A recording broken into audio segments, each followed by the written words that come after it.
요한이 예수께 여짜오되 선생님 우리를 따르지 않는 어떤 자가 주의 이름으로 귀신을 내쫓는 것을 우리가 보고 우리를 따르지 아니하므로 금하였나이다.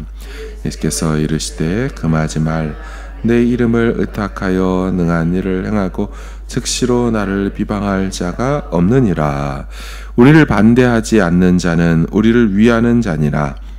누구든지 너희가 그리스도에게 속한 자라 하여 물 한 그릇이라도 주면 내가 진실로 너희에게 이르노니 그가 결코 상을 잃지 않으리라. 또 누구든지 나를 믿는 이 작은 자들 중 하나라도 실족하게 하면 차라리 연자맷돌이 그 목에 매어 바다에 던져지는 것이 나으리라. 내 손이 너를 범죄하게 하거든 찍어버리라. 장애인으로 영생에 들어가는 것이 두 손을 가지고 지옥 곧 꺼지지 않는 불에 나으니라. 만일 내 발이 너를 범죄하게 하거든 찍어버리라. 발이 저는 자로 영생에 들어가는 것이 두 발을 가지고 지옥에 던져지는 것보다 나으니라. 만일 내 눈이 너를 범죄하게 하거든 빼버리라. 한 눈으로 하나님의 나라에 들어가는 것이 두 눈을 가지고 지옥에 던져지는 것보다 나으니라. 거기에서는 구더기도 죽지 않고 불도 꺼지지 아니하느니라. 사람마다 불로써 소금치듯 함을 받으리라. 같이 읽습니다. 소금은 좋은 것이로되 만일 소금이 그 맛을 잃으면 무엇으로 이를 짜게 하리요? 너희 속에 소금을 두고 서로 화목하라 하시니라. 아멘. 세베대의 아들 사도 요한이 예수님께 질문을 합니다. 선생님, 우리를 따르지 않는 자가 주의 이름으로 귀신을 내쫓는 것을 보고 우리를 따르지 아니하므로 하지 말라고 금했습니다. 여러분 어떠십니까? 예수의 12제자에 속하지 않는 사람인데 어떤 사람이 예수 이름으로 귀신을 내쫓았다. 그래서 그 사람에게 하지마 라고 말했다. 이 행동을 우리는 어떻게 보아야 할까요? 먼저 알아볼 것이 있습니다. 지금 12제자들에 속해 있지 않으면서 주의 이름으로 귀신을 쫓는다는 사람은 누구일까요? 12제자는 아니지만 예수를 따르는 다른 이였을 겁니다. 성경은 12사도 12제자만 예수님을 따랐다고 하지 않죠. 다른 제자들도 분명히 있다라고 말을 합니다. 그러니 사도 요한 입장에서 우리를 12제자를 따르지 않는 어떤 자는 12제자 그룹에만 속해 있지 않지 나름대로 예수님을 따르는 사람이었다는 것을 알 수가 있죠. 따라서 이 사람이 주의 이름으로 귀신을 내쫓는 일을 하는 것은 큰 문제가 될 것이 없습니다. 꼭 12제자만 주의 이름으로 귀신을 쫓도록 한 것은 아니기 때문일 거죠. 자, 그러면 왜 이런 말을 예수님께 한 것일까요? 이들의 속내는 어떤 것이었을까요? 지금 어떤 사람이 행했다는 그 행위가 무엇입니까? 귀신을 내쫓는 일이었죠. 근데 요 바로 앞 사건이 기억나십니까? 예수님이 변화산에 올라가 계셨을 때 그 산 아래에서 어떤 일이 있었죠? 한 아버지가 아들에게 들린 귀신을 제자들에게 쫓아달라고 했었죠. 그때 제자들이 능히 귀신을 쫓았습니까? 못 쫓았습니까? 쫓지 못했습니다. 당시 귀신 들린 아이의 아버지가 이런 말을 했지 않습니까?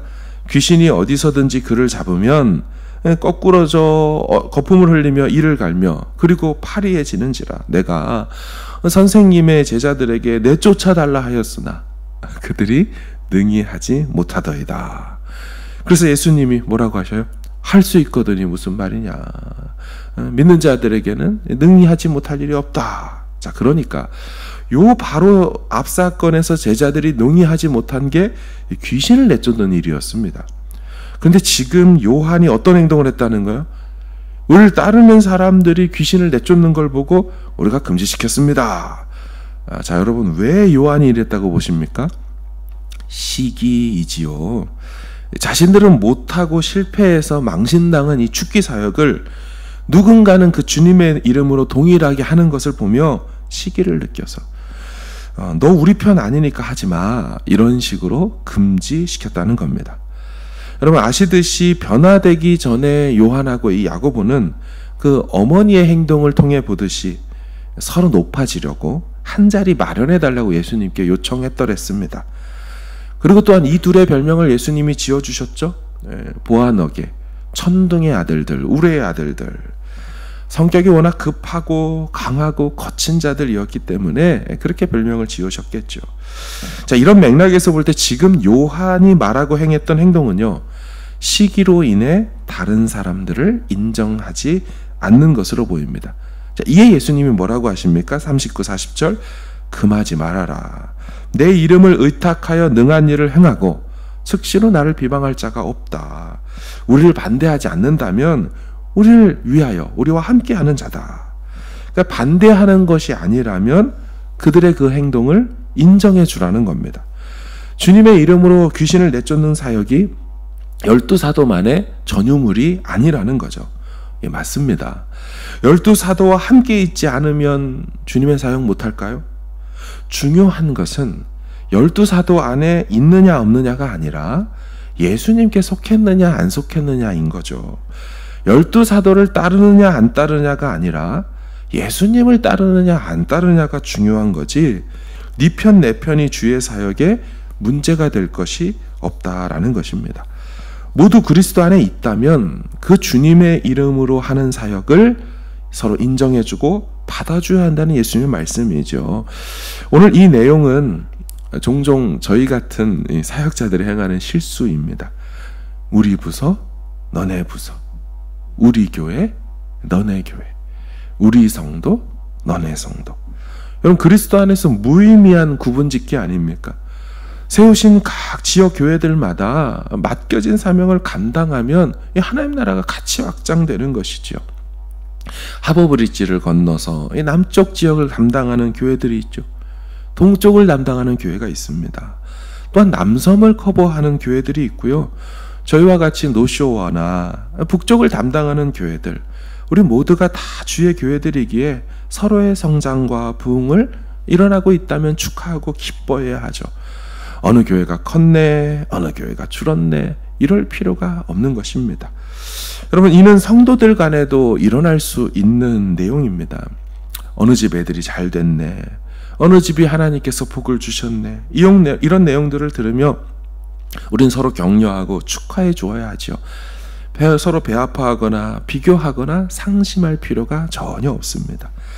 내가 비록 천천해도 우리 신하 다윗이 만만한다면 결국 이스라엘 전체의 전투력이 천천만만하는 거 아닙니까? 이걸 시기하고 샘내니까 내분이 일어나고 왕이라는 사람이 자기 신하 죽이겠다고 아군과 적군을 구분하지 못하게 되는 것입니다. 여러분, 고린도 교회도 서로 나는 바울에게 속했다, 나는 아볼로에게 속했다, 나는 게바에게 속했다, 무슨 말이냐, 나는 이것도 저것도 아니고 오직 그리스도에게 속했다 하며 서로에게 갈라지고 서로 편가르기를 했습니다. 나중에 바울이 뭐랍니까? 주도 하나요, 믿음도 하나요, 성령도 하나, 이것만 왜 서로 갈라지고 분열과 분쟁을 하고 있습니까? 예수님은 우리를 반대하는 것만 아니라면 그들을 인정해 주라고 하셨어요. 우리는 같은 그리스도 안에 있기 때문에 그들도 우리를 위하는 자들이라고 하셨습니다. 자, 그러면서 이는 귀신을 쫓는 사역에서만이 아니라 그 다음 얘기가 구제와 섬김 사역에서도 동일한 원리로 적용되어야 된다고 말씀합니다. 누구든지 제자들을 바라보며 그리스도에게 속한 자라고 여기면서 주님 따르는 사람들이라고 여기면서 누군가가 그 제자들에게 냉수 한 그릇이라도 섬겨 너희들에게 만약 건네준다면, 너희들에게 구제와 섬김 사역을 한다면 그들도 결단코 상을 잃지 않을 것이라 말씀하죠. 그러니까 너희가 사역의 주체가 되어서 누군가에게 사역을 행할 때도 서로를 인정해야 되고, 너희가 누군가의 사역이 대상이 되어서 섬김을 받을 때도 그들이 상을 받는 것은 우리 모두가 서로 그리스도에게 속한 자들이기 때문에 가능한 일이다라는 거죠. 사역을 하는 자도 사역을 당하는 자도 모두가 그리스도 안에 있다면 서로 간에 상을 잃지 않을 것이고 서로 간에 반대할 필요도 없다라는 게 38절에서 41절의 말씀인 것입니다. 그리스도 안에서 차별을 하거나 시기할 이유가 없지요. 하나님께서 다 인정해 주시고 상 받을 일이라는 겁니다. 나아가 이렇게 누군가를 섬기고 사역을 할 때 주의해야 할 것이 있다라고 말씀해 줍니다. 바로 42절의 예수님 말씀이죠. 나를 믿는 이 작은 자들을 실족시키지 말아라 입니다. 자, 나를 믿는 이 작은 자들, 누굴까요? 분명히 신자이죠. 나를 믿는, 그러니까 예수님을 믿는 자들, 신자입니다. 그런데 그 신자긴 신자인데 작은 자들이라는 표현을 쓰죠. 그러니까 사회적으로 볼 때 중요하지 않게 여겨졌던 사람들, 어린아이, 여자, 과부, 가난한 자들, 나그네, 외국인들, 이런 사람들을 지칭하는 겁니다. 예수님은 그런 사람들이 실족하지 않게 사역을 하라는 거죠. 실족하다, 스칸달리조라고 해서 영어 스캔들의 기원이 됐던 헬라어 단어로 돌에 걸려 넘어지다, 이런 뜻을 갖고 있어요. 우리가 그들 걷는 걸음에 걸림돌이 되지 않도록 그렇게 사역을 해야 된다라고 말합니다. 만약 그렇게 누군가를 걸려 넘어지게 한다면, 걸려 넘어지게 하는 사람은 차라리 그렇게 할 바에 이렇게 하는 게 낫겠다 하면 무슨 말합니까? 연자맷돌 아시죠? 이 나귀가 밀을 까부르는 일에 행할 때 이렇게 맷돌처럼, 우리 같은 이런 맷돌 정도가 아니죠. 사진이 있으면 보여드릴 텐데 엄청나게 크고 무거운 이 돌을 이렇게 나무에 연결시켜 돌리지 않습니까? 그 연자맷돌을 차라리 목에 걸어매고 다른 사람 실족하게 할 거라면 네가 바다에 빠져지는 게 나을 것이다. 근데 여러분, 이걸 문자로 받으시면 안 됩니다. 예수님이 사용하신 과장법입니다. 과장법. 예수님은 여러 수사법을 사용하셨죠. 천국을 비유법으로 설명하시죠. 씨 뿌리는 비유, 그물 비유, 누룩 비유 등등. 많은 당신의 말씀들을 수사법을 사용하여 사용해 오셨습니다. 이것도 수사법의 일종인 과장법으로 진짜로 그렇게 하라는 게 아니라 그 정도로 하지 말라라는 뜻이죠. 아래에 계속 나오는 내용인 눈이 범죄하거든 빼어버려라, 손이 범죄하거든 도끼로 찍어내버려라, 진짜로 그렇게 하라는 게 아니라 그 정도로 금해야 할 행동이다라고 말씀하신 과장법입니다. 자, 정리하면 무슨 말입니까? 나를 믿는 이 작은 자들을 잘 돌봐야 한다는 거죠. 하지 말라고 하고 저리 가라고 하고 무시하거나 경멸하는 손짓도 발짓도 하지 말라는 거예요. 그런 눈으로 그들을 쳐다보지 말라는 거예요. 그럴 거면 과장법으로 그 손과 발을 찍어버리고 그렇게 쳐다보는 눈도 뽑아버려라, 이렇게 강조하며 말씀하는 겁니다. 자, 마지막 구절인 50절, 너희 속에 소금을 두고 서로 화목해라. 이 소금의 의미가 무엇이냐를 밝히는 것도 중요하겠지만 결국 그 말을 왜 했습니까? 서로 화목하라는 메시지, 이게 중요한 거죠. 요한이 처음 말했던 것처럼 우리 편이 아니니까 제가 금했습니다, 제가 못하겠습니다, 어디 우리도 안 하고 못하는 귀신을 쫓는 일을 니들이 해? 이렇게 하는 태도가 아닌 거죠. 서로를 인정해 주어라. 우리가 모두 같은 그리스도 안에 있는 자들이고 그리스도를 섬기는 자들이 아니냐. 그렇게 서로 섬기면서 그런 손으로, 그런 발로, 또 그런 눈으로 행동하고 판단하고 경멸하지 말아라. 서로 화목하게 한 팀이 되어서 주를 섬겨라가 오늘 전체 본문의 내용입니다.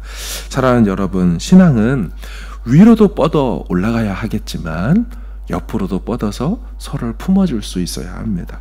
그리스도 안에서 이렇게 함께 지어져 가는 게 주님의 몸된 지체로서의 교회들의, 지체들의 모습 아니겠습니까?